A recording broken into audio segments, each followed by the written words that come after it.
9th में fail हो गया, ओपन स्कूलिंग में पास हो फेल हो, कुछ अता पता तो है नहीं। जब पढ़ेगा लिखेगा नहीं तो ना कॉलेज जाएगा तो कभी सरकारी नौकरियों के लिए अप्लाई कर पाएगा, और जब सरकारी नौकरी नहीं मिलेगी या नौकरी नहीं मिलेगी तो जिंदगी भर सड़कों पे भीख मांगता फिरेगा।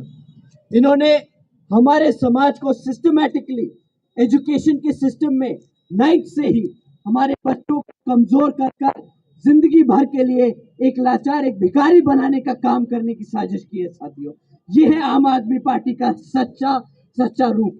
हकीकत क्या है इस आम आदमी पार्टी की? इनकी हकीकत ये है कि आज मात्र 12,500 नौकरियां दी गई है पिछले 11 सालों में, मात्र 12,500 नौकरियां दी गई। डाल दिए तो वो उनकी जिम्मेदारी नहीं होते कि वो बच्चे पास हो या फेल हो।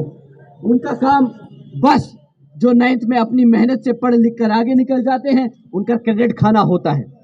परंतु ये बच्चे जो केजरीवाल जी की सरकार की अपनी रिपोर्ट कार्ड में ट्रांसफर होकर दिखाई दिए जाते हैं, सच बात तो ये है कि ये जितने भी बच्चे फेल होते हैं और ओपन स्कूल में डाल दिए जाते हैं उसमें से 40% से ज़्यादा बच्चे फेल होने के बाद कभी भी 10वीं पास नहीं कर पाते। उनके शिक्षा के क्षेत्र में सारे अवसर बंद हो जाते हैं। और आप जानते हैं कि सरकारी स्कूलों में पढ़ने वाले बच्चों की संख्या किस समाज की सबसे ज़्यादा है?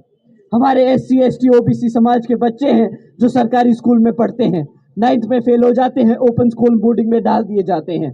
वहां पर वो बच्चे पास हो या फेल हो, ये सरकार की जिम्मेदारी नहीं। अपनी सरकारी जिम्मेदारियों से पल्ला झाड़ने के लिए हमारे बच्चों को ओपन स्कूलिंग में डाल दिया जाता है। साथियों, एक बार ओपन स्कूलिंग में चला जाए बच्चा, उसके बाद वो फेल हो या पास हो, वो सरकार की जिम्मेदारी नहीं। एक बार सरकार की जिम्मेदारी नहीं तो हमारा बच्चा क्या जाएगा जिंदगी भर? 9th में फेल हो गया, ओपन स्कूलिंग में पास हो फेल हो, कुछ अता पता तो है नहीं। जब पढ़ेगा लिखेगा नहीं तो ना कॉलेज जाएगा तो कभी सरकारी नौकरियों के लिए अप्लाई कर पाएगा, और जब सरकारी नौकरी नहीं मिलेगी या नौकरी नहीं मिलेगी तो जिंदगी भर सड़कों पे भीख मांगता फिरेगा।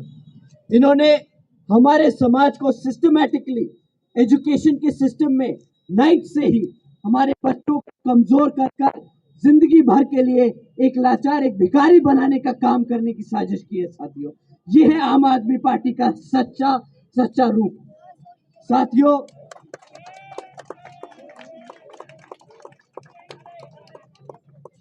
इन्होंने इतना ही नहीं, इन्होंने वादा किया था 2014 में जब पहली बार सत्ता में लड़ाई लड़ रहे थे कि 8 लाख नौकरियां देंगे। उसके बाद फिर 2022 के चुनाव में उन्होंने वादा किया था कि 20 लाख सरकारी नौकरियां देंगे। आप जानते हो हकीकत क्या है इस आम आदमी पार्टी की? इनकी हकीकत ये है कि आज मात्र 12,500 नौकरियां दी गई है पिछले 11 सालों में, मात्र 12,500 नौकरियां दी गई।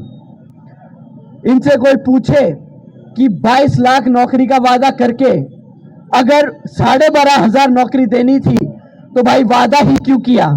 डे 1 से मुफ्त में जो आज की स्कीमें बांट रहे हो वही बांट लेते। 12,500 नौकरियां देने का कोई तुक बनता है? इतनी से इससे ज्यादा तो सेंटर की नौकरियां निकल आती हैं जो लोग अपने आप भर्ती हो जाते हैं। इन्होंने तो सिर्फ नौकरी के नाम पर हमारे समाज का मजाक उड़ाया है। साथियों, इतना ही नहीं, जो पक्की नौकरियां थी, आज 40% से ज्यादा पक्की नौकरियां जो आज से 11 साल पहले दिल्ली सरकार में पक्की नौकरियां हुआ करती थी, आज वो कॉन्ट्रैक्चुअल जॉब बना दी गई हैं, यानी कच्ची नौकरियां दे दी गई हैं। वो सरकारी नौकरी के नाम पर कच्ची नौकरियां देने का काम किया है। साथियों, एक तरफ तो बोलते थे कि बच्चों को रोजगार देंगे, मुफ्त में एजुकेशन देंगे, वर्ल्ड क्लास में एजुकेशन दी गई, ना हमारे बच्चों को पढ़ाने लिखाने के बाद रोजगार दिया। दूसरी तरफ सपना दिखाते रहे कि दिल्ली को सिंगापुर बनाएंगे। भाई, सिंगापुर के नाम पे क्या आपको आज तक साफ पानी मिला?